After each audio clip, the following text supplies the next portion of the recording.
Levé de rideau, il est 4h32. Dans les profondeurs métalliques du plus grand navire de guerre jamais construit, une alarme silencieuse réveille un millier d'hommes et de femmes. Des bottes claquent dans les couloirs étroits. Les moteurs nucléaires grondent, une pulsation sourde qui traverse toute la coque. Sur le pont d'envol, encore plongé dans l'obscurité, les équipes se préparent déjà à accueillir la furie des chasseurs supersoniques. Ce n'est pas un film ni de la science-fiction, c'est l'USS Gerald R. Ford. Bienvenue sur ATEC.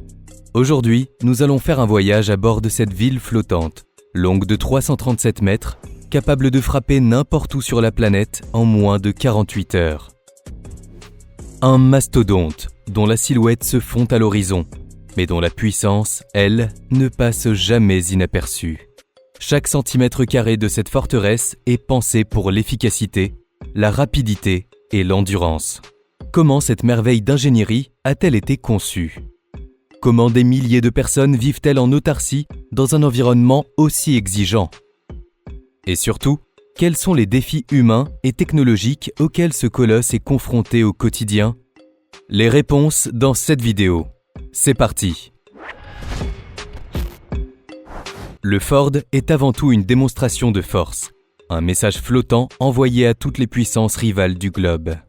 Que ce soit en Méditerranée, dans l'océan Indien ou en mer de Chine méridionale, il projette la puissance américaine à des milliers de kilomètres de ses côtes. Il peut mener jusqu'à 160 missions aériennes par jour, voire 270 en situation de crise, dépassant de 25% les performances de ses prédécesseurs, les porte-avions de la classe Nimitz. Ses atouts, 2 réacteurs nucléaires nouvelle génération, une propulsion triplée et surtout des systèmes de lancement et de récupération d'avions entièrement électromagnétiques. Fini le sifflement et la puissance brute des catapultes à vapeur. Place au système de lancement électromagnétique EMALS. Plus rapide, plus fluide et surtout plus léger pour le navire et moins stressant pour les aéronefs. Le système d'arrêt AAG, également électromagnétique, permet une récupération douce et précise. Grâce à une automatisation poussée, le Ford embarque plusieurs centaines de marins de moins que ses prédécesseurs. Moins de personnel, certes, mais plus de puissance. Plus de discrétion aussi, grâce à ses radars à double bande qui assurent une détection plus fine des menaces.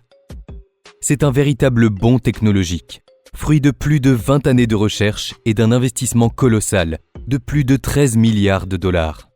Ce concentré d'innovation positionne le Ford non seulement comme un outil de guerre ultime, mais comme un laboratoire flottant de haute technologie. Dites adieu aux immenses dortoirs d'antan. À bord du Ford, le confort des marins a été repensé. Ils vivent à 40 par compartiment, mais dans des espaces plus optimisés. Lits superposés, casiers individuels, douches et toilettes privatives pour chaque module. Chaque section dispose même d'un petit salon commun avec Wi-Fi, un luxe rare en pleine mer. Et chose rare dans la marine, les urinoirs ont disparu, remplacés par un système de toilettes sous vide. Ingénieux, oui, mais parfois capricieux. Ces systèmes peuvent tomber en panne et nécessitent l'intervention d'une équipe spécialisée pour un coût pouvant atteindre 400 000 $ la réparation de certaines sections. Chaque jour, jusqu'à 18 000 repas sont servis à bord du Ford. 2 immenses cuisines permettent de nourrir tout l'équipage, avec des équipements dernier cri. Four automatique, système de conservation par filtre, frigo à température modulable. Ce souci du détail contribue massivement au moral de l'équipage sur de longues missions loin de tout. Et saviez-vous qu'on y trouve un véritable hôpital flottant ?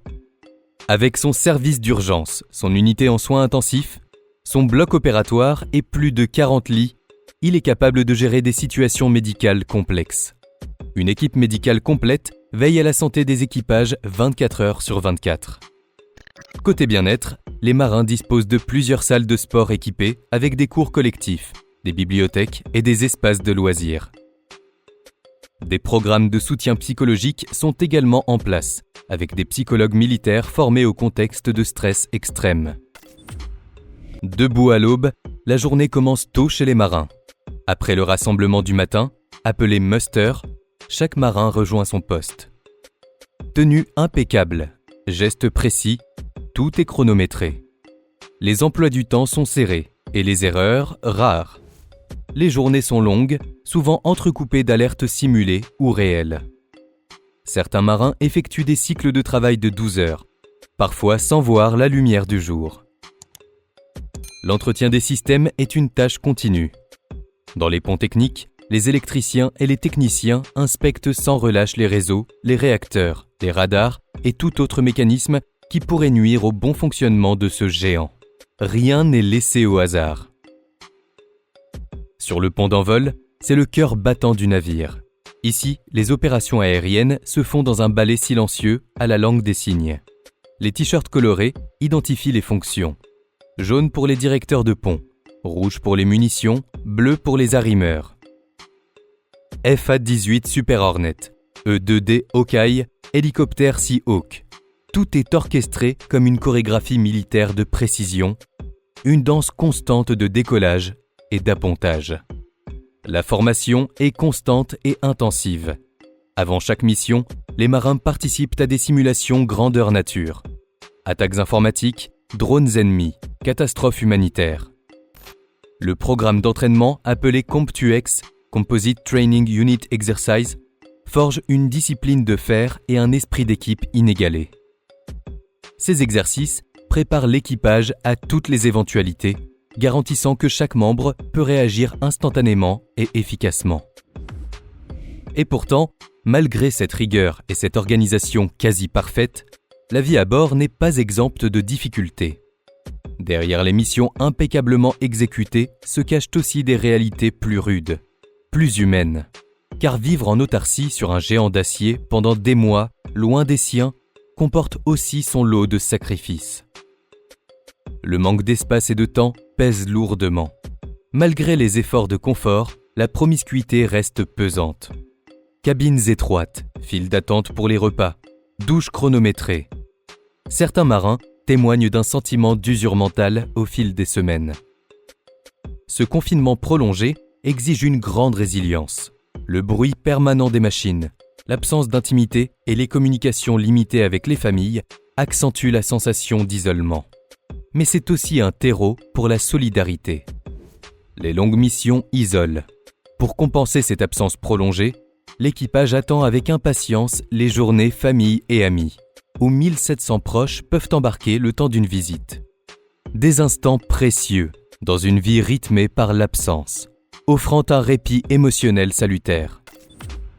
Pour renforcer l'esprit d'équipe et combattre la routine, des événements sont régulièrement organisés à bord. Des barbecues sur le pont appelés pique-niques d'acier, des séances de sport collectif intenses, des projections de films en groupe. Ces temps informels tissent un lien indéfectible entre les membres de l'équipage, transformant une simple machine de guerre en une véritable communauté. Le navire compte même une mascotte canine unique, le Labrador Capitaine Sage. Formé pour détecter le stress, il réconforte les marins en silence, par sa simple présence et ses caresses. Il est devenu une figure affective et apaisante dans cet univers rigide et exigeant. Un compagnon fidèle qui apporte une touche d'humanité au cœur de l'acier. Moins nombreux, mieux logés, mieux encadrés, les marins du Ford ont développé une culture collective plus soudée. L'automatisation a libéré du temps pour les échanges, renforçant les liens humains, favorisant l'écoute et la solidarité. Le Gerald Ford est rarement seul. Il navigue avec son groupe aéronaval, destroyers, frégates, sous-marins et navires ravitailleurs. Ensemble, ils forment une force redoutable, capable d'agir sur tous les théâtres d'opération. Le Gerald Ford ne fait pas que lancer des avions, il impressionne, il dissuade, il rassure les alliés, il inquiète les adversaires. Il montre le drapeau américain là où la diplomatie seule ne suffit plus. Il est la manifestation flottante d'une puissance, d'une détermination et d'une capacité à projeter l'influence partout dans le monde. Mais il ne faut pas oublier que derrière cette puissance se cachent des hommes et des femmes, parfois à peine adultes, loin de chez eux, vivant au rythme des alarmes, des décollages et des consignes. Le Ford est un monstre de technologie, mais aussi un concentré d'humanité. Un lieu où la résilience et la camaraderie sont testées chaque jour. Et si le vrai champ de bataille du XXIe siècle était la mer?